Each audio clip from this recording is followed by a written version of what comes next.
capítulo 21, vamos a leer de los versículos del 1 al 11. El día de hoy estamos comenzando esta serie temporal, esta serie de Semana Santa 2025 que vamos a concluir el próximo domingo. Van a ser 2 sermones, pero recuerden que realmente entre este domingo y el siguiente vamos a tener nuestro servicio de jueves de Santa Cena y también nuestro servicio de las 7 palabras el día viernes, y todo eso va a formar parte de esta serie de Semana Santa 2025. Entonces vamos a comenzar con este sermón basado en Mateo capítulo 21, versículos del 1 al 11.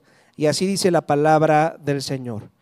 Cuando se acercaban a Jerusalén y llegaron a Betfagé, al monte de los olivos, Jesús envió a 2 discípulos con este encargo: vayan a la aldea que tienen enfrente, y ahí mismo encontrarán una burra atada y un burrito con ella. Desátelos y tráiganmelos. Y si alguien les dice algo, respóndale que el Señor los necesita, pero que ya los devolverá.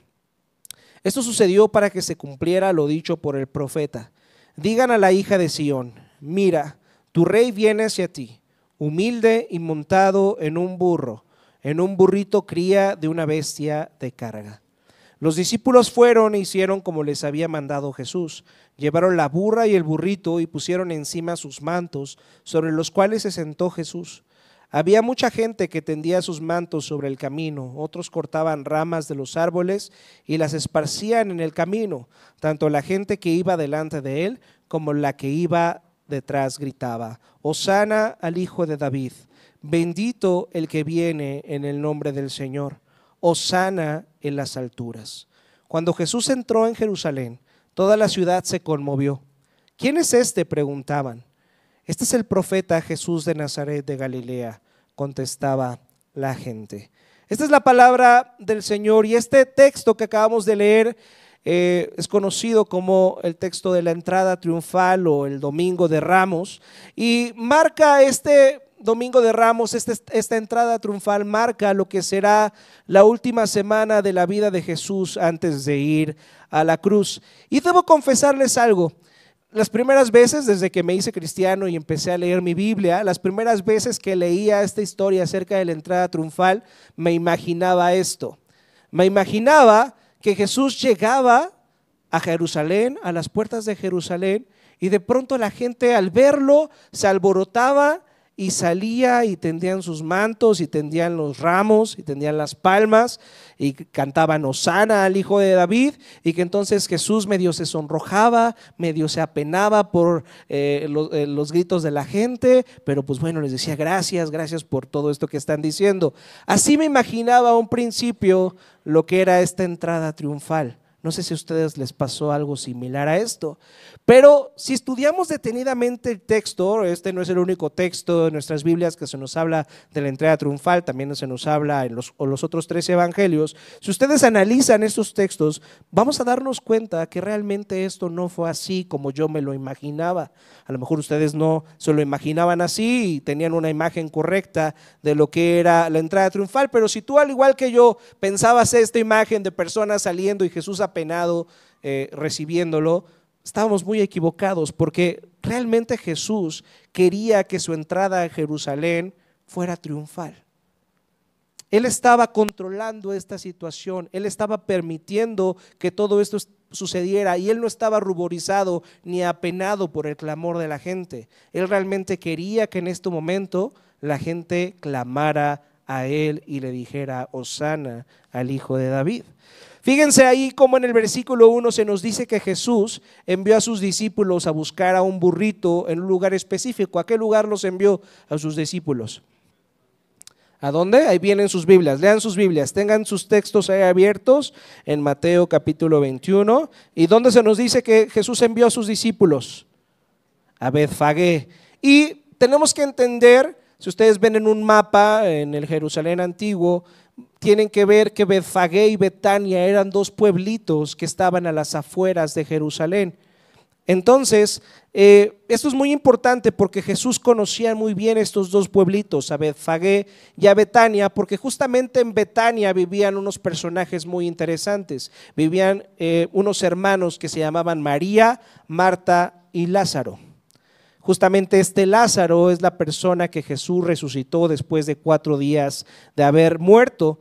Y en los 4 evangelios podemos ver que Jesús tenía una relación muy cercana con estos 3 hermanos y que visitaba recurrentemente estos 2 pueblos. Así que no debe de sorprendernos que Jesús supiera exactamente dónde encontrar el burrito, que Jesús sabía exactamente quiénes eran sus dueños y sabía cómo podía conseguir este burrito. Y por eso les da instrucciones tan específicas a sus discípulos ahí en el versículo 3. Si alguien les dice algo, respóndale que el Señor los necesita, pero que ya los devolverá. Y algunos expertos a lo largo de la historia se han preguntado si Jesús tomó esta burra y este burrito de manera arbitraria o si realmente llegó a un acuerdo con los dueños de estos animales.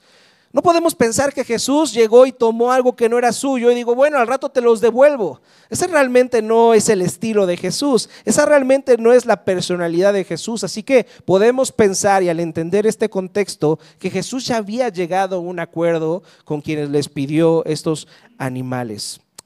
Y algo muy interesante es que al parecer los habitantes de estos 2 pueblos sabían exactamente lo que significaba que Jesús estuviera pidiendo en ese momento a ese burrito y a esa burra. Porque ven a detalle lo que dice el versículo 8, donde ahí se nos dice que mucha gente comenzó a seguir a Jesús, pero si después, y podemos pensar esa gente salió de Jerusalén, pero después si vemos en el versículo 10, leemos que al entrar en Jerusalén, toda la ciudad se conmovió y se preguntaban, ¿quién es este? Si tú celebras a alguien es porque lo conoces, ¿estás de acuerdo? No vas a celebrar a alguien simplemente porque te parezca muy cool.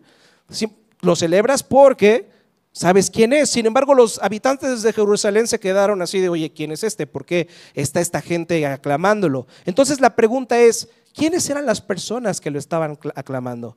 ¿Quiénes eran las personas que estaban gritando Hosana al hijo de David? ¿Quiénes eran?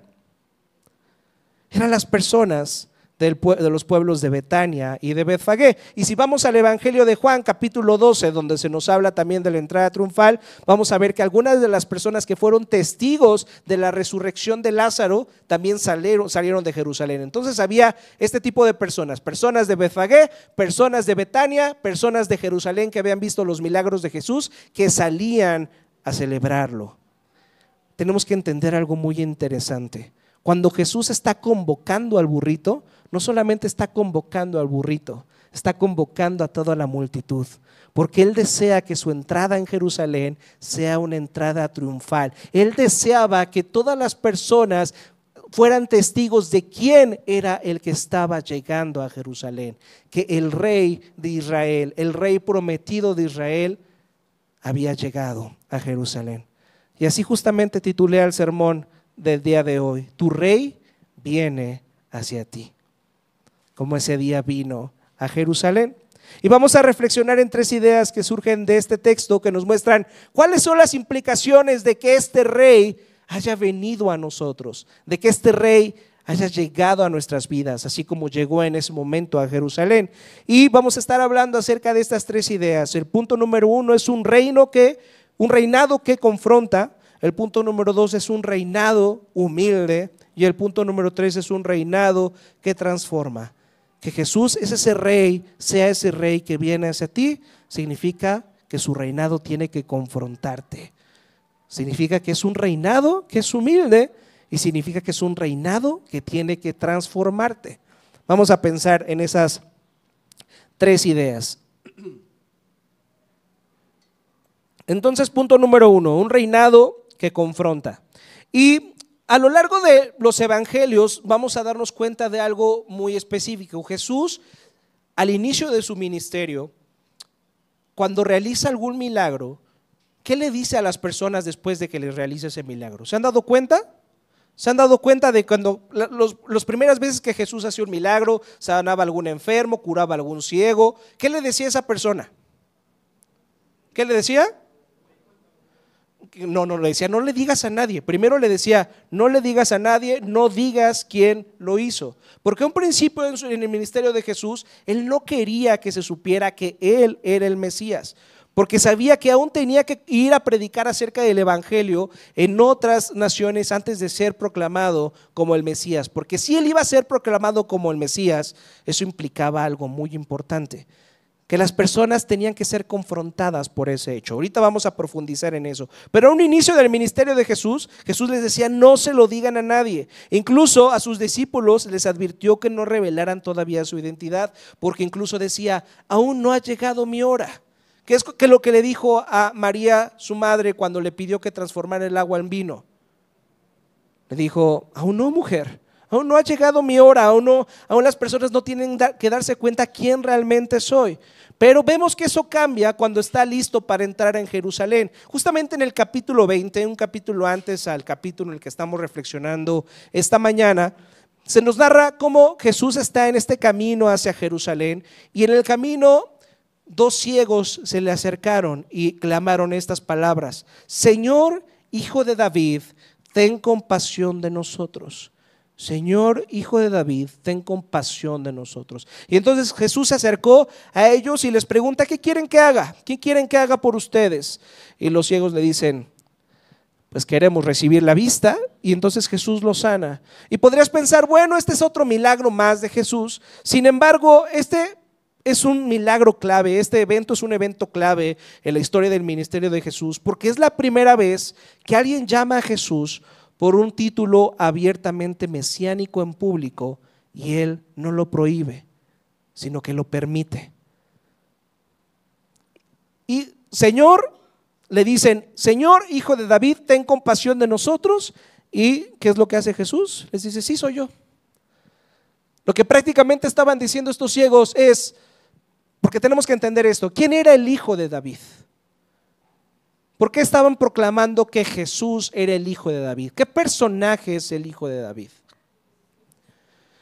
Si tú lees el Antiguo Testamento, y en específico en el segundo libro de Samuel, capítulo 7, ves que Dios le prometió a David que él siempre iba a tener un descendiente en el reino, y que a través de un descendiente de él iba a reinar a todas las naciones. Y él iba a traer salvación a todas las naciones. Nosotros no podemos pensar que esta profecía es acerca de Salomón, porque su reino terminó. Pero a través del linaje de David vendría un rey prometido, que sería hijo de David, pero que también sería hijo de Dios, que vendría a salvar a la humanidad. A través de la descendencia de David vendría el Mesías. Entonces prácticamente lo que estaban diciendo los ciegos es: oh, rey mesiánico, oh rey, Hijo de Dios, Hijo de David, ten misericordia de nosotros. Y entonces Jesús voltea y les dice: sí, sí soy yo. ¿Qué quieren que les haga? Y entonces los sanó. Y en ese momento, si ustedes leen ese texto ahí en el capítulo 20, volteen su Biblia, van a ver que cuando los ciegos empezaron a decir: Hijo de David, ten misericordia de nosotros, ¿qué hizo la multitud? Ahí al final del capítulo 20, ¿qué dice que hizo la multitud?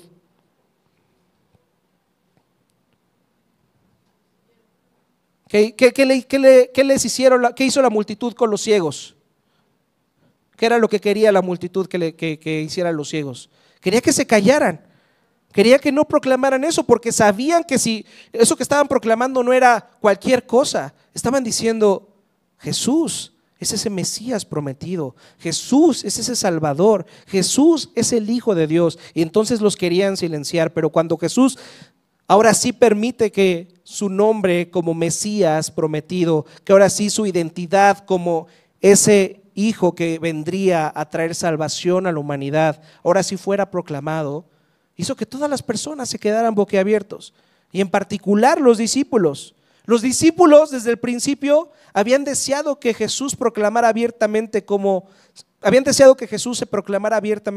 rey. Lo habían visto calmar tormentas, lo habían visto multiplicar los panes, sanar enfermos, resucitar a los muertos. Sabían quién era, pero Jesús siempre les había dicho: aún no ha llegado la hora hasta este momento. Y entonces seguramente a los discípulos se les enchinó la piel, porque sabían que ya no había vuelto atrás. Sabían que Jesús estaba confrontando a todas las personas al proclamarse como el Hijo de David. Porque si Jesús es el Rey prometido, si Jesús es la segunda persona de la Trinidad, si Jesús es Dios con nosotros, solamente te van a quedar dos opciones: o lo proclamas como Rey o lo crucificas. Ya no había más.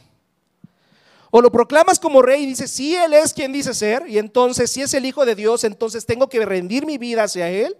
O dices, este está loco y tiene que ser silenciado y crucificado. Ya no hay vuelta atrás. Ya no había vuelta atrás para Jesús y sus discípulos.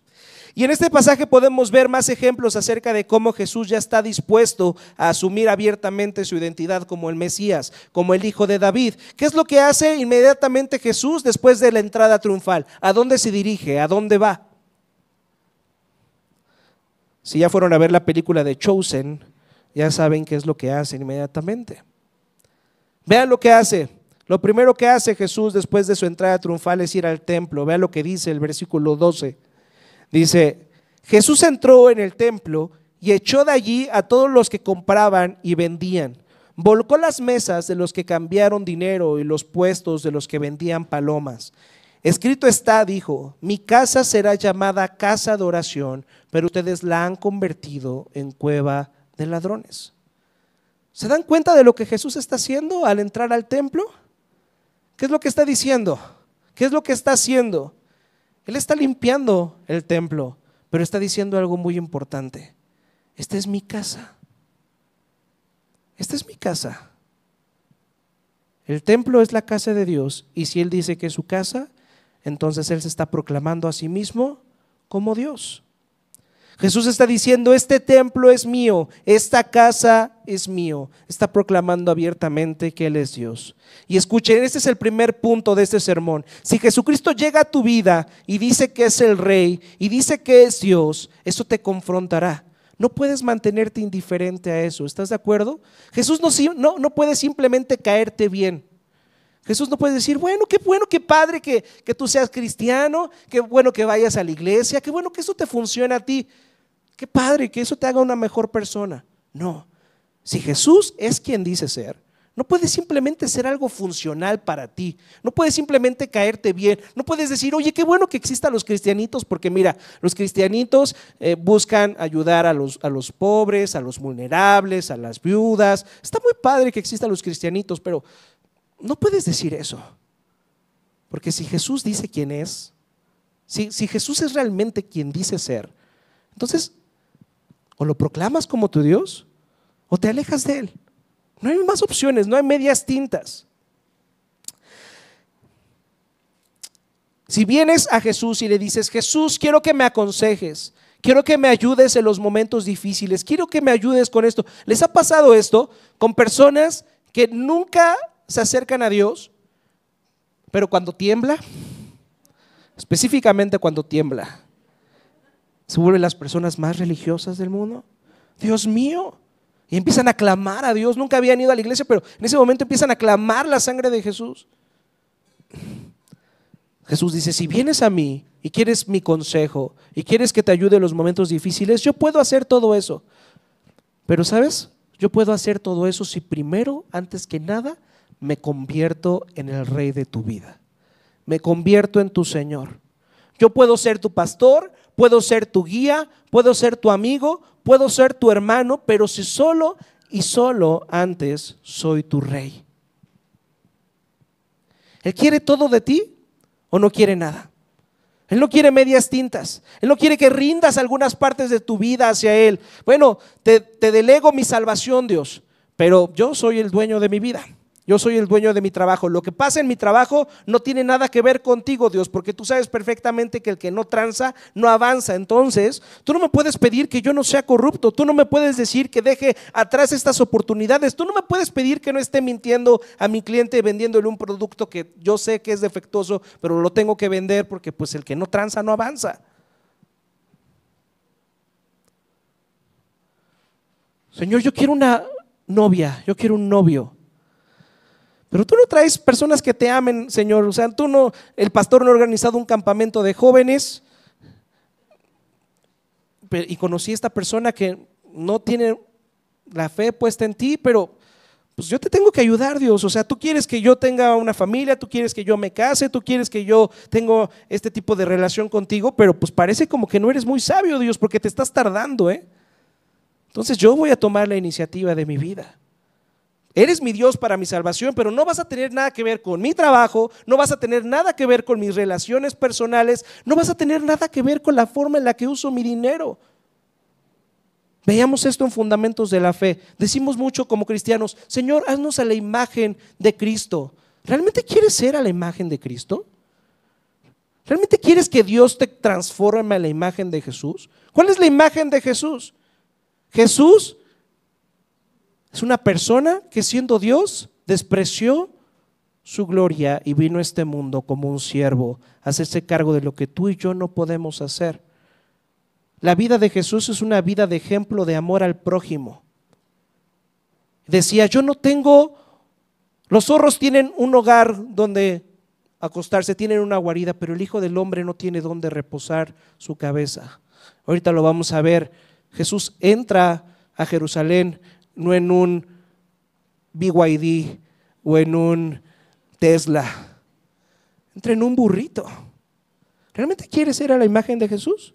¿Realmente quieres que Dios te transforme a la imagen de Jesús? Que dejes todo lo que tú eres y lo des en beneficio de otras personas. Que tu dinero no sea tu dinero, sino que tu dinero sea para el servicio de los demás, para la obra de Jesús. ¿Realmente quieres eso o no? ¿Jesús es realmente el Dios de tu vida? ¿O simplemente Jesús es el Dios de algunas partes que tú le dejas que Él sea Dios, pero no es el Rey completo de tu vida?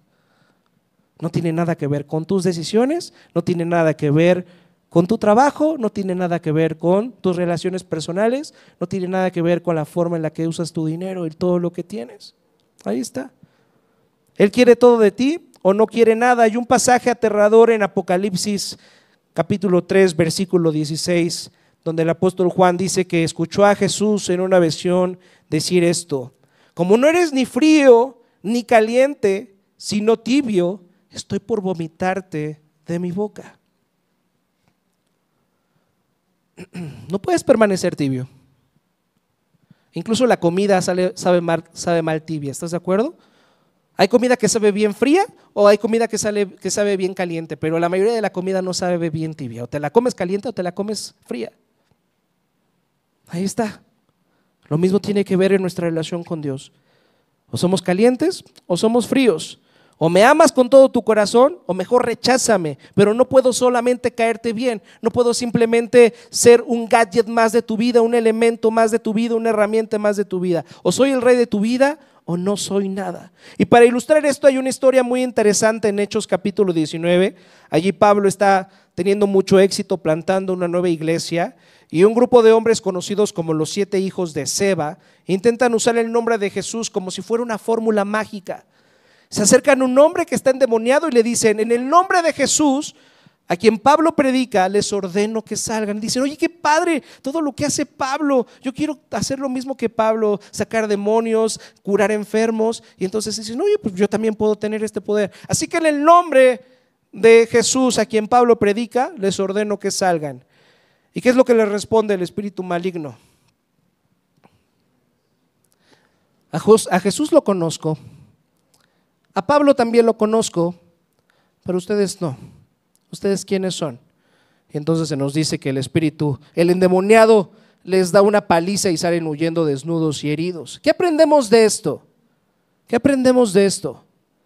Que el nombre de Jesús no es simplemente un poder mágico, no es un conjuro que puedas utilizar para traer buenas vibras a tu vida. No. Invocar el nombre de Jesús no va a funcionarnos si primero, antes que nada, nos rendimos ante Él y lo proclamamos el Rey y el Señor de nuestras vidas. A menos que te sometas a su nombre, no podrás experimentar su poder. Si en momentos difíciles invocas el nombre de Jesús para pedir ayuda, pero en el día a día no lo escuchas, no lo obedeces, no lo amas, entonces eso no es fe. Eso es simple religiosidad. Eso es simple superstición y no va a funcionar. Y vas a recibir una paliza como esos cuates.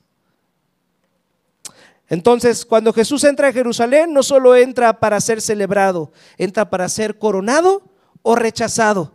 Tienes dos opciones. El reino de Cristo es un reino que te confronta. Si Él dice quién dice ser, entonces no puedes permanecer tibio. No puedes permanecer así como, bueno, a ellos les funciona, pero a mí no. O lo aceptas o lo rechazas. O lo proclamas como el rey de tu vida o lo crucificas. No hay más. Punto número 2, un reinado humilde. Y ya vimos que Jesús estaba listo para entrar a Jerusalén para proclamarse como rey. Pero hay algo que no cuadra en esta historia. Hay algo que no encaja con Jesús proclamándose como rey. Y ese es el corcel que elige para entrar a Jerusalén. ¿Qué corcel elige para entrar a Jerusalén? Un burrito. Y piensen un momento los discípulos. Piensen un momento cómo esto lo experimentaron los discípulos. Ellos querían que su maestro se proclamara como el rey, que ellos habían visto que hacía milagros y que tenía poder. Pero ahora que está públicamente diciendo que Él es el rey, que Él es el hijo de David y el hijo de Dios, se le ocurre entrar a Jerusalén en un burrito. Como que esto no cuadra. Como que no parece que por fin vayamos a conquistar al Imperio Romano con este rey llegando a la ciudad en un burrito.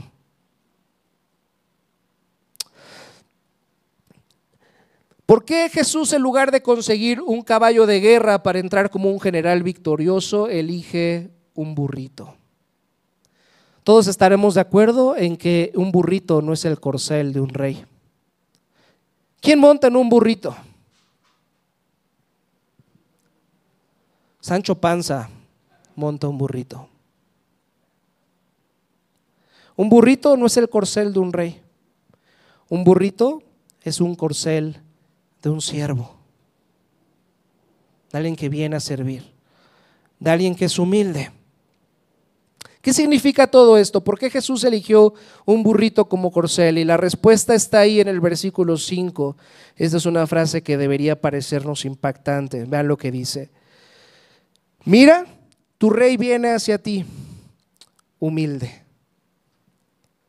Tu rey viene hacia ti. Este rey que te confronta a rendir tu vida hacia él o a rechazarlo, viene a tu vida, pero viene humilde. Viene humilde.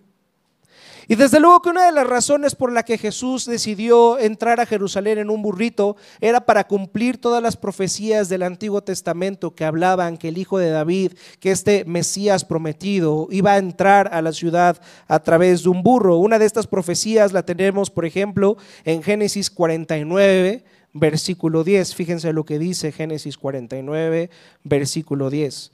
Dice: el cetro no se apartará de Judá, ni de entre sus pies el bastón de mando, hasta que llegue el verdadero rey, quien merece la obediencia de los pueblos.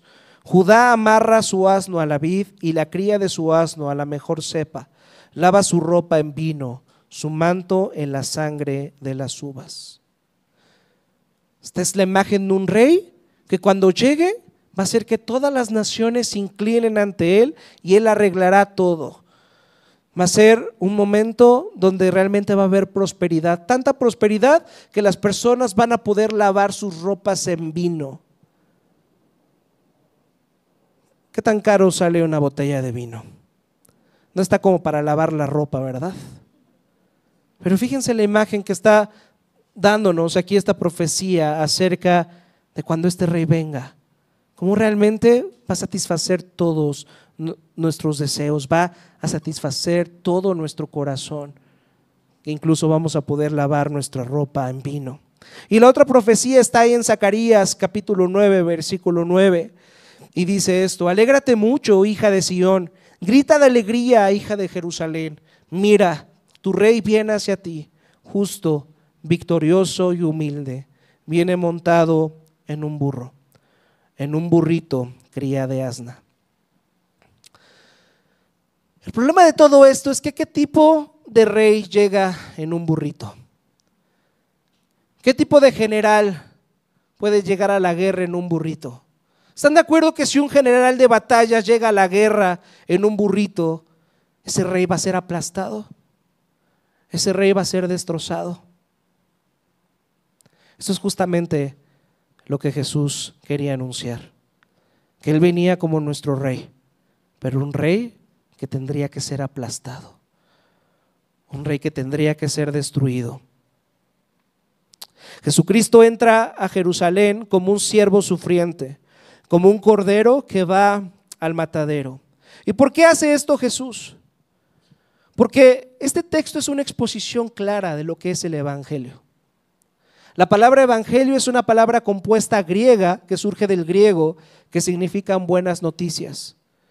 Y siempre decimos esto: para que haya buenas noticias, primero tiene que haber ¿qué? Malas noticias. ¿Cuáles son las malas noticias? Las malas noticias es que tú y yo queremos ser los reyes de nuestra vida. Tú y yo queremos ser los señores, los dioses de nuestra vida. Dios nos creó para vivir bajo su reinado, para amarlo y obedecerlo, pero nosotros queremos tomar su lugar. Nosotros queremos tomar el control, queremos decidir cómo vivir, queremos autonomía. No queremos que nadie nos diga lo que está bien o lo que está mal. No queremos que nadie nos diga lo que tenemos que hacer. ¿Ese es el reflejo de tu vida? Dices ser cristiano, pero aún no quieres que el Señor te diga lo que tienes que hacer. Dices que Dios es el Señor de tu vida, pero aún tú quieres llamar a lo bueno malo y a lo malo bueno. ¿Sabes por qué estás tan preocupado esta mañana? ¿Sabes por qué estás tan molesto esta mañana? Porque en el fondo tú crees cómo debería de ser tu vida y crees que Dios no te ha dado la vida que mereces. Crees que tú tienes la sabiduría para poder dirigir tu vida de la mejor manera, pero aún no te has sometido a este rey. Tú te estás poniendo en el lugar del rey. Todos los problemas, todas nuestras miserias, todas nuestras luchas, todo es causado por el pecado. ¿Y qué es el pecado? Una vez más, el pecado es el siervo poniéndose en el lugar del rey. Esas son las malas noticias. Esa es la realidad del corazón humano. Todo el tiempo nosotros querer tomar el control de nuestra vida, ser los señores y los dioses de nuestro propio reino. Y entonces, ¿cuáles son las buenas noticias del evangelio? Las buenas noticias del evangelio es que el rey ha decidido tomar el lugar del siervo para recibir el castigo del siervo, para poder vencer el pecado y la maldad en el corazón del siervo sin tener que eliminar al siervo. El pecado es tú y yo querer tomar el lugar que le corresponde al rey, pero el evangelio, la salvación, es Dios viniendo a tomar tu lugar y el mío para poder salvarnos, para poder liberarnos de nuestra condición.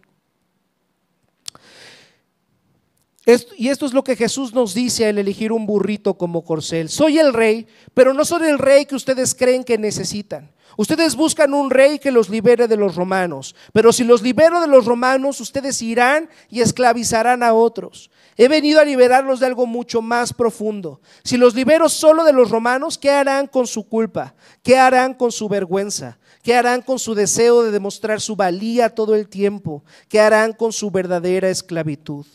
Tienen una esclavitud mucho más profunda que la esclavitud del Imperio Romano. Así que he venido a darles la verdadera liberación, no solo del Imperio Romano, sino del pecado y la muerte. Eso se lo dijo al pueblo de Israel cuando vino sentado en un burrito al entrar a Jerusalén. Pero eso te lo dice a ti también. Tienes que entender que la salvación que tú necesitas no es la salvación que tú crees que necesitas. La salvación que tú crees que necesitas es que Dios te salve de tus circunstancias, que Dios te dé un mejor trabajo, que Dios cambie a tu esposa o cambie a tu esposo, que Dios cambie a tus hijos, que Dios cambie a tu iglesia, cambie a tu pastor. Eso es lo que quisieras tal vez. El problema es el pastor, el problema son los hermanitos que no me saludan. Pero tienes que entender que las circunstancias de tu vida no son tu mayor problema. Tu mayor problema es tu corazón. Y si Dios te libera de esas cosas que crees que son tu mayor problema, vas a ir luego a buscar refugiarte en otra cosa o en algo más o en alguien más. O vas a esclavizar a otras personas o vas a someter a otras personas para que se haga tu voluntad. Jesús dice, no, yo vengo a liberarte de tu verdadero problema, que es tu egoísmo, que es tu maldad, que es tu pecado. ¿Puedes verla? ¿Puedes ver el egoísmo de tu corazón? ¿Puedes ver realmente cómo estás intentando todo el tiempo usar a otras personas para tu propio beneficio? ¿Puedes darte cuenta que realmente no te interesas en las otras personas si eso no te beneficia en nada? ¿Puedes darte cuenta realmente cómo tu propio egoísmo ha lastimado tu corazón y ha lastimado el corazón de las personas a tu alrededor? ¿Realmente eres consciente de eso? De eso he venido a rescatarte, del poder del pecado y la maldad que hay en tu corazón. Y esta es la gran diferencia entre el Evangelio y todas las demás filosofías o religiones. Todas las filosofías o religiones de este mundo nos dicen que tenemos que salvarnos por nuestra propia fuerza. Nos dicen que tenemos que salvarnos a nosotros mismos, que tenemos que ganarnos un lugar. Pero el Evangelio es claro y nos dice, no vas a poder. No vas a poder simplemente echarle ganas. No se trata del esfuerzo que tú hagas. Lo que tú necesitas es que alguien venga y muera en tu lugar. Necesitas a ese rey humilde que viene a ti. Y cuando tú crees eso en verdad, eso lo cambia absolutamente todo. Porque si tú crees que eres salvado por la fuerza, cuando las cosas te vayan bien, cuando las cosas salgan como tú quieres, entonces te vas a volver orgulloso, porque todo tiene que ver con lo que tú has logrado. Y si crees que te salvas por la fuerza y tu vida no es lo que tú quieres que sea, te vas a sentir la persona más desdichada del mundo, porque vas a pensar que eres un fracasado, que no estás cumpliendo las expectativas. Pero si eres salvo por gracia, entonces puedes ser humilde y puedes ser valiente al mismo tiempo. ¿Sabes por qué puedes ser humilde si eres salvo por gracia? Porque entiendes que no te salvas por algo o alguna virtud que haya en ti. Entiendes que te salvas porque Dios ha decidido tratarte con gracia y que eres más pecador de lo que crees. Y al mismo tiempo puedes ser valiente, porque a pesar de que reconoces que eres un pecador, sabes que eres más amado de lo que jamás podrías llegar a imaginar. Ahí está. Los cristianos deberíamos de ser las personas más humildes en esta vida, porque seguimos a un rey humilde. No nos salvamos por nuestro esfuerzo, nos salvamos por gracia. Este rey humilde que ha venido a ti, si comprendes la humildad de su reinado y si comprendes que eres salvo no por la fuerza, sino por la debilidad, y que ese es el mensaje principal del Domingo de Ramos, entonces esa humildad realmente podrá transformar tu corazón. Y eso nos lleva a nuestro punto número 3. El reinado de Jesús es un reinado que transforma. Una de las cosas más maravillosas de todo este pasaje son los ramos y las palmas. Por eso se le conoce este domingo el Domingo de Ramos. Pero ¿se ha preguntado realmente cuál es el significado de los ramos y de las palmas? ¿Por qué está toda esta multitud tomando ramas de los árboles para alabar a Jesús y decirle Hosana al Hijo de David? ¿Cuál es la razón de esto? Tal vez las personas que estaban haciendo eso no entendían lo que estaban haciendo y simplemente lo estaban haciendo como una forma de celebración. Pero la Biblia así nos dice, la Biblia es clara al explicarnos qué es lo que anunciaban y qué es lo que anuncian estos ramos y estas palmas. Fíjense, tenemos un ejemplo en el Salmo 96. Fíjense lo que dice el Salmo 96, versículo 11. Ahí está en las pantallas. Dice, alégrense los cielos, regocíjense la tierra, brame el mar y todo lo que él contiene. Canten alegres los campos y todo lo que hay en ellos. Que canten alegres todos los árboles del bosque. Canten delante del Señor porque ya viene a juzgar la tierra y juzgará al mundo con justicia y a los pueblos con fidelidad. ¿Qué tenemos aquí en este texto? ¿Qué tenemos? Tenemos a la creación celebrando ¿qué? La venida del Rey. Que nuestro Rey está por venir y que va a traer justicia a los pueblos. Dice que los cielos se regocijan, que el mar brama, que cantan alegres los campos, que cantan alegres los árboles. ¿Qué significa eso? No sabemos lo que significa, pero significa que algo va a pasar en la creación cuando este rey esté por venir. Y dice el Salmo 118 que leyó Rodrigo esta mañana, ahí en el versículo 26, bendito el que viene en el nombre del Señor, que es justamente lo que clamaban estas personas a las afueras de Jerusalén. Desde la casa del Señor los bendecimos. El Señor es Dios y nos ilumina. Con ramas en las manos, únanse a la procesión festiva hasta los cuernos del altar. Tú eres mi Dios, por eso te doy gracias. Tú eres mi Dios, por eso te exalto. Den gracias al Señor porque Él es bueno. Su gran amor perdura para siempre. Los árboles van a cantar al Rey que viene. El mar va a bramar. Los cielos van a cantar. Y tú y yo vamos a podernos sumar a este clamor, a este canto con nuestras palmas, con estos ramos. Eso es lo que refleja esas palmas y esos ramos. Tal vez ellos no sabían todo lo que Jesús iba a hacer en los próximos días para poder traer esta salvación que tú y yo no pensamos que necesitamos, pero que en verdad necesitamos. Pero ahora tú y yo sabemos lo que Jesús ha hecho. Ahora tú y yo sabemos que Jesús es ese Rey que nos confronta, que no nos va a dejar permanecer tibios, que no nos va a dejar permanecer sin tomar una decisión. O lo coronas como el Rey de tu vida o lo rechazas, pero también entiendes que es un Rey humilde que viene y acepta a los pobres, a los ciegos, a los cojos, que redime a las prostitutas, que redime a los peores pecadores, que viene a salvar a los más necesitados entre los que estamos tú y yo. ¿Qué clase de Rey es este? Es un Rey que trae bendición. Es un Rey que viene a bendecirnos a ti y a mí. Si los cielos van a cantar, si el mar va a bramar, si los árboles van a bailar, que al menos tú y yo podamos decir, bendito aquel que viene en el nombre del Señor. Este texto nos recuerda que Jesús ya vino por primera vez a iniciar su reino en este mundo, pero está por venir. Él volverá y hasta que Cristo venga por segunda vez, su reino será establecido por completo.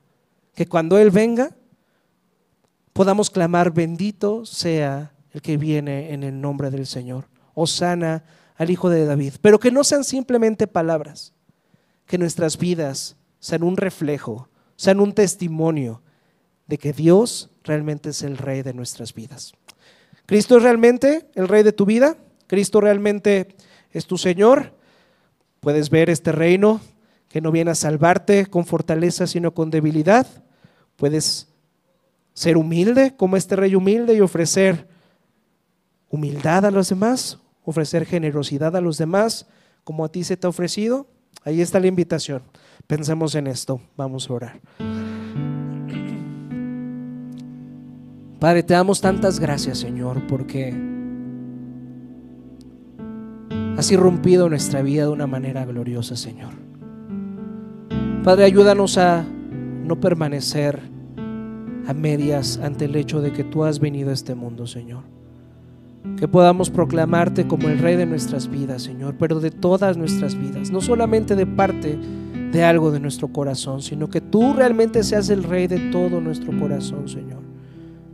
Que podamos vivir vidas para ti, Señor, pero al mismo tiempo recuérdanos, Señor, que nuestra relación contigo no se basa en nuestro desempeño, que tú has venido a hacer lo que nosotros no podemos hacer, que nosotros queremos ponernos en lugar del Rey, pero que tú como Rey te has venido a poner en nuestro lugar para podernos reconciliar contigo, Señor. Que al entender esta humildad, Señor, que al entender esta generosidad con la que nos tratas, nuestros corazones puedan ser transformados, Señor.